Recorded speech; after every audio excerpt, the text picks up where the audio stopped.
Jenna, I want to thank you so much for being on the docu-series of Humans of Connection.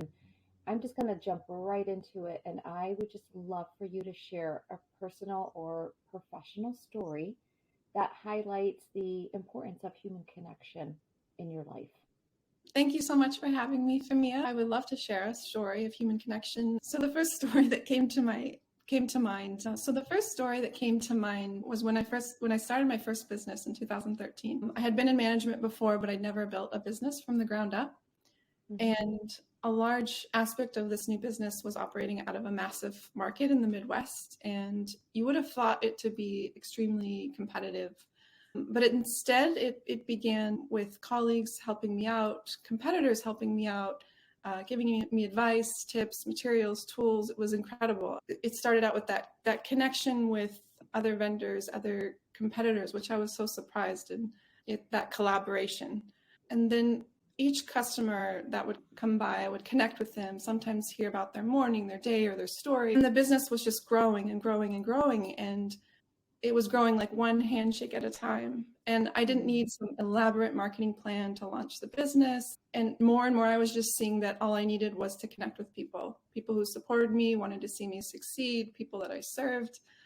Or operating that company taught me the biggest lesson in business, that human connection is at the heart and foundation of every truly successful business. I really, truly grew that business, the foundation, handshake by handshake. We often get caught up in, all these complex marketing plans and multi-level operation logistics, but at the heart of a thriving business is human connection.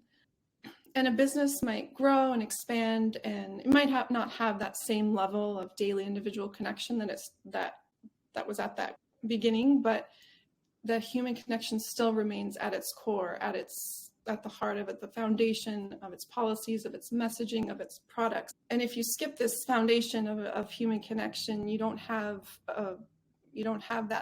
that grounding of a successful business. And by successful, I mean well-rounded, people-centered operation. And I love what you said about Jenna, the one handshake at a time. Mm-hmm.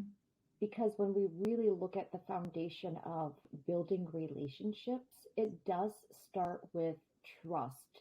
And when you build that trust, you are creating these really meaningful and authentic connections. So I love the phrase, the one handshake at a time, because individuals feel like you have to have so many people to make all these connections, and are missing the point of being authentic and it being real and it being meaningful. They don't last. They're not sustainable. So my question for you, because I'm really interested in this, and I loved how you worded it, is how do you feel that one handshake at a time really pushed for an organic growth?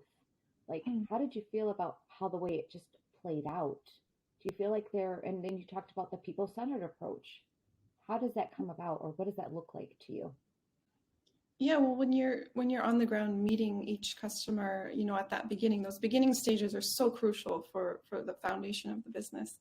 And if you're meeting each individual and hearing their stories and connecting with them, you have this loyalty towards your business that you can't plan or come up with logistics to try to create. That loyalty is what will drive the business forward. It's that foundation for any business. Some businesses might think it's, we're this type of company that won't work for us. But I would always disagree, because it's that core, that foundation of connecting with people at the beginning. And of course, it'll evolve in the way you connect as it grows bigger, but it's still at the foundation. Yeah, absolutely. Because there's a big miss on not focusing on the people in your community. And when you neglect the people in your community, your members, whether you're product users, the customers, the consumers, and you ignore the fact that they're there and you're not investing in these relationships and you're not connecting, you lose them. They're going to go elsewhere to get that acknowledgement piece. And I feel like through your story, you've really kind of shown and embraced what that would look like and how organically it just happens. And I'd love to know, like, what's the impact that it's had on you and moving forward? Yeah, I think it was just the core foundation of business learning that I came away with, that you're not doing it alone. You're building your business through the support and the community around you. We just often overcomplicate it, but it's really simple. And as companies grow bigger, they tend to lose this aspect, and that's when things can kind of go amiss. We start to become number centered. We start to look at the targets and what we need to get, and it becomes less about the people and more about the numbers, and that's when things go astray, I think. Yeah. No, absolutely. And I see this a lot in community spaces. We focus too much on metrics and the numbers, what's your engagement rate, but then it totally dismiss the value that comes in with the connections that you make, which build these relationships, can possibly turn into these long, sustainable relationships. And that's the return of investment. You cannot put a number on that. So just really interesting, Jenna, to hear your story and the whole phrase of one handshake at a time. I love that. And it speaks very clearly to the connection and the stories that you've built around that. So I thank you so much for sharing it, Jenna, and sharing your story here with us. I appreciate it. Yeah, thank you for having me. You're welcome.